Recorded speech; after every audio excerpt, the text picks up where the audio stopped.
Hi guys, and welcome back. I know it's been a couple weeks since I did my last video, but it's been really busy around here. We had 2 weeks ago we had a launch for one of our new books in Madrid. That was a really big deal. And then last weekend was Thanksgiving. Well, I mean, it isn't really Thanksgiving, but you know, since I live in Europe, we had to do it on the weekend. So anyway, I've been really busy, and that's just how it gets this time of the year. But I'm back now, and we're going to do another sort of kind of quick video this week. And I mentioned a book launch, and it's not the same book, but another book that we did also really recently launched is this one. It's called Henchmen of Ares, and it is about sort of the history of ancient Greek warfare, starting from sort of very early Bronze Age archaic period and going up to the classical period. And it is written by Joshua Brouwers, who is the editor of Ancient Warfare magazine, which is another one of the publications that we produce besides War Games, Soldiers, and Strategy. And I am going to put a link to both Ancient Warfare and also this book in the description box underneath the video if you want to learn more. But kind of in honor of the launch of this book, I decided this week I would be painting a hoplite for you, and you know, we'll look at how you can paint some flesh and some nice bronze metal colors and also some shield designs. I'll just show you how this book looks inside really quick because we're really happy with it. It's a really pretty book. It not only has a lot of really amazing information, but it's really beautifully illustrated too. Yeah, you can just kind of see here we have a lot of original illustrations in here, and also there are also, of course, lots of photographs of artifacts. And if you're at all interested in this period, this is really a wonderful book. And hey, since Christmas is coming up, it's also a really nice gift for people on your list who are also interested in ancient warfare. So here's the guy we're going to be painting, and as I said, it's a hoplite. This is a figure from Gorgon Miniatures, so it's a kind of a smaller company. I'm doing something different for once instead of one of the big manufacturers. I'm really happy to. It's not that I'm against small manufacturers, I just don't have as many of their figures available. So, but I happen to have a Gorgon Miniatures hoplite, so that's what I'm going to be painting. I'll get up close and show you. He's already been cleaned up and base coated with gray enamel, and I've also put a base coat of a Foundry flesh shade onto him at this point, and a wash of the Ogren flesh by Citadel. And I will show you then how to highlight the flesh, because actually there isn't all that much showing because of his helmet and armor. So we're going to paint him, and then his shield is actually separate. I have kind of just glued it right here onto a toothpick for easier access, and we'll glue it onto him once it's done. So let's go ahead and get started. Okay, so we're going to start out by painting all of the skin on this figure, and I'm starting out with the Foundry Flesh medium since we've already base coated and washed it with Ogren flesh. So I'm just going to go over with the medium flesh color and apply it on areas of the skin which are showing. Once I've done that, I'm going to go ahead and take Vallejo Black Red, and I'm going to use that in sort of the dark creases, sort of as an edge highlight on the skin, between the toes, between the fingers, around inside the helmet, because the helmet is really dark, and you're not actually going to be able to see his eyes or much, so you can really fill that in with a very dark color. And then once I've done that, I'm then going to go back with the flesh light shade, and I'm going to apply that to areas that need highlights, like, you know, fingers and toes, and also on his arm where, you know, he's got some muscles that I sort of want to define. And also on his left arm, I can kind of, you know, you don't have to worry so much because he's going to be holding a shield, so you don't have to spend very much time applying highlights or shading to the outer part of that arm.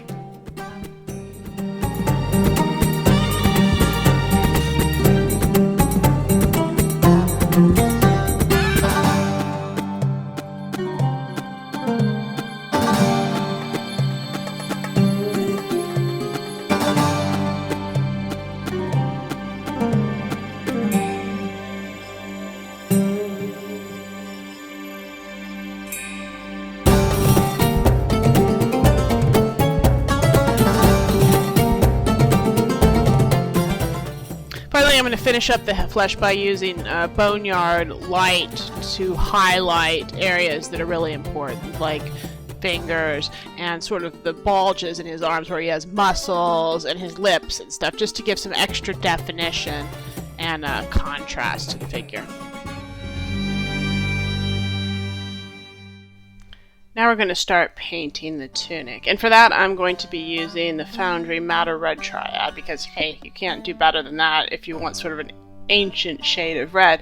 So I'm just applying the shade color of that right now to the entire tunic, and then once I do that, I'm going to go ahead and just highlight it with the medium color and then the light color. And once I've done that, I'm also going to take the Scarlet light color, which is from another Foundry Triad. I'm going to use that to really kind of give the whole thing a pop.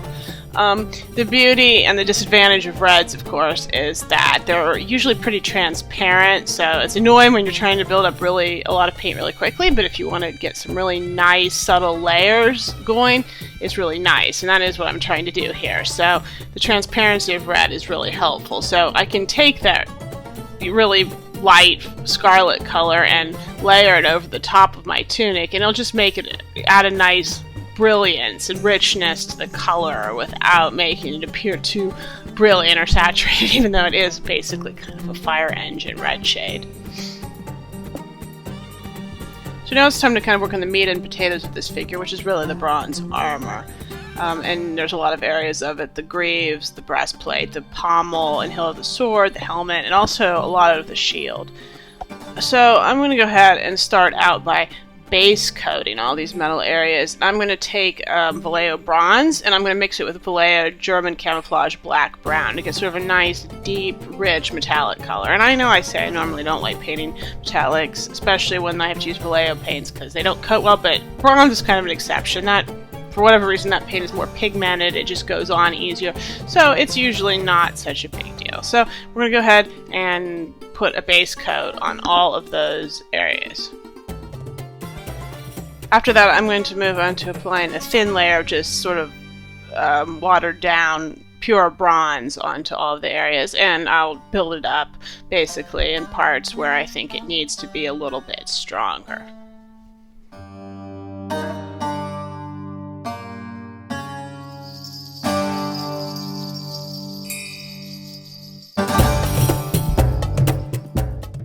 So once the bronze medium is applied to all areas of the armor, I'm going to start highlighting the bronze, and I'm going to be using Vallejo Old Gold to do that. I didn't mention it, but I will really quickly. The shield is getting a similar treatment to all other areas. It's getting painted bronze, basically, so it's gotten the shade, the medium, and the same highlight colors as the other areas, basically, all over, except sort of on the back. On the inside, I'm just painting that using straight Vallejo German camouflage black-brown, because you're not going to see that area very much, and it wouldn't have been covered in bronze anyway, so we're just going to base coat that and leave it as is.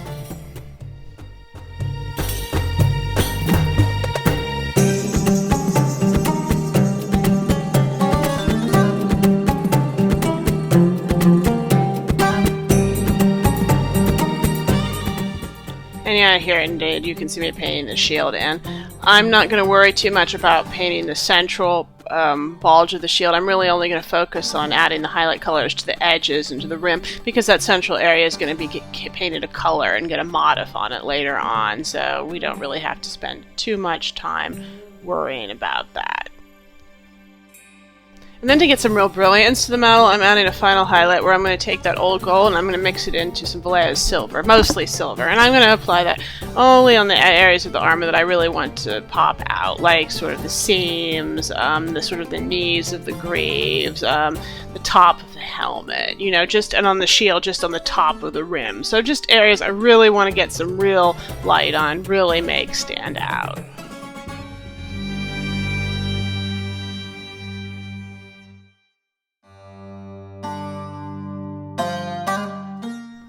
Now I'm going to do the leather areas in the figure, and that's going to be the sandals and the baldric, which I'm going to paint using Conquer Brown, the Conquer Brown Triad, and then after that I'm going to do the scabbard on the sword scabbard, and for that I'm just going to use the Rawhide Triad, and I'm going to keep it really, really simple. This is not a big deal, and I'm not going to spend a lot of time on these areas because they're really, really minimal.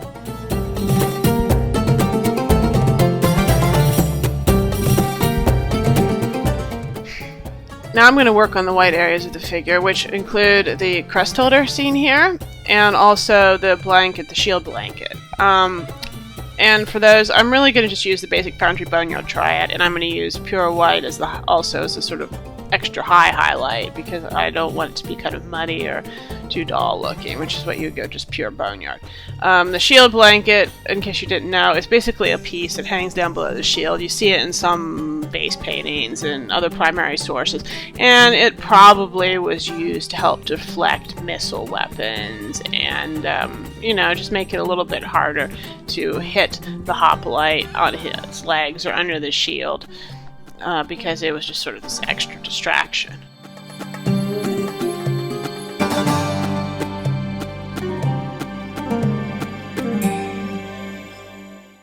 Then I'm going to move on to getting a pattern under the crest holder, and I'm just going to do a checkerboard pattern with black, which is incredibly traditional for this area.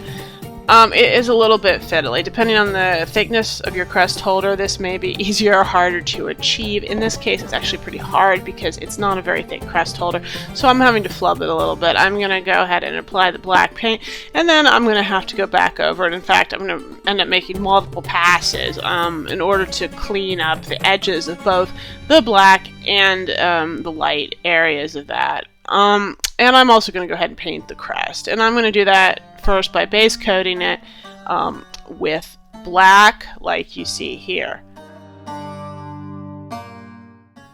And here you can see I'm also going to apply black to the middle region of the shield, because that's going to be the base color for the area where there's going to be a motif, which I'm going to hand paint. But this needs a little bit of time to dry before I go ahead and continue with it.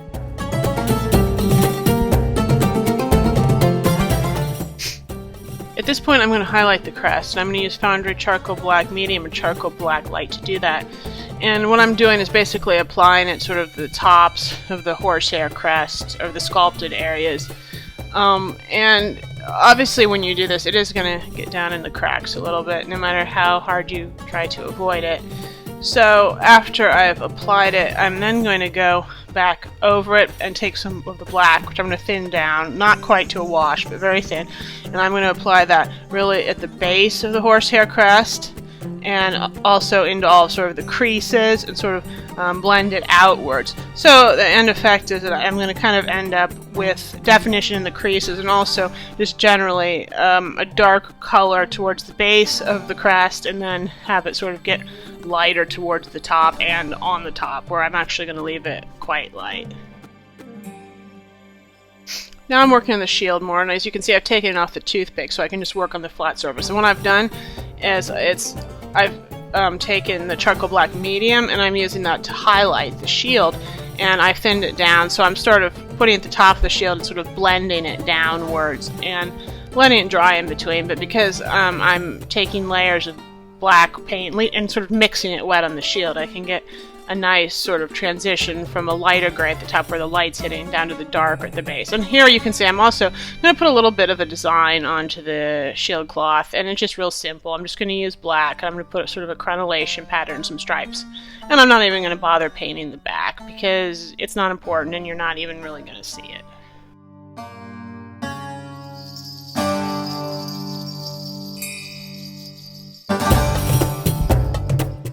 Now I'm just working on the spear real quick, and really surprisingly I'm using the Foundry Spear Triad to do this, and so I'm just going to base coat it with the darker color, and then I'm going to sort of thinly layer on the medium and light shade to get the effect I want. Obviously applying more of the lightest highlight really onto the top of the spear and the sort of areas that are getting hit with a lot of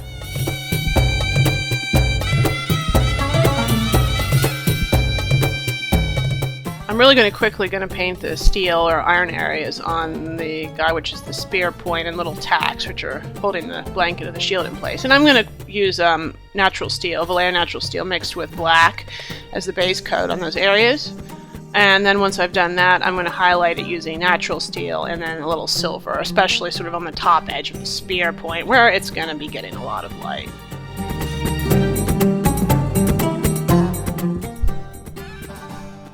So really the final thing that needs to be happening is that we need to paint the shield motif. And I'm going to freehand this, and you really don't have to, because there are a lot of really great shield decals for Greeks out there, so this is really totally optional. And if you're going to do that, instead of base coating the shield with black like I have to make a base for your design, you'd paint it white, and then you'd apply a couple layers of gloss varnish to make a good surface for the decals. But seriously, you can definitely take a good shortcut here. But I just really like painting designs, which is why I'm doing it myself.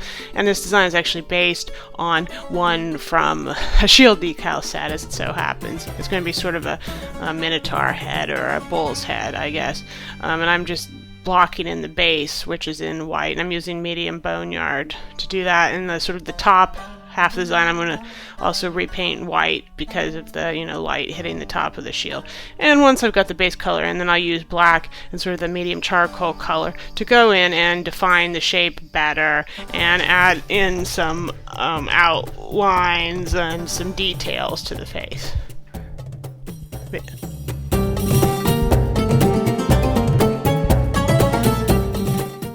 And if you're thinking about painting some freehand designs, Greek shields are really a great place to start because there are a lot of very simple, bold, graphic designs. They're really easy. They don't have a lot of detail and they're not so hard. So if you want to start doing freehand designs, I would consider starting with these. And here I'm just doing a little bit of extra cleanup work on the shield cloth. And now the next step is really just going to be to glue the shield onto our hoplite because he's otherwise completely finished. You can see there's also some hand grips here. I thought I would really quickly define with some white because they're basically strings that he puts his arm over. So I really hope you enjoyed this video. This was a nice, quick, easy one. Ancients are a great place to start if you're new to painting miniatures because they're so fairly simple. They don't have a lot of details or complicated things you need to worry about when you're painting them. So once again, there you go. You can see our finished guy. So once again, please subscribe to this YouTube channel if you haven't already. Like this video, and leave me comments on what you thought, what you liked, what you didn't like, and what you really like to see in the future. And I will see you next time in our next painting tutorial video.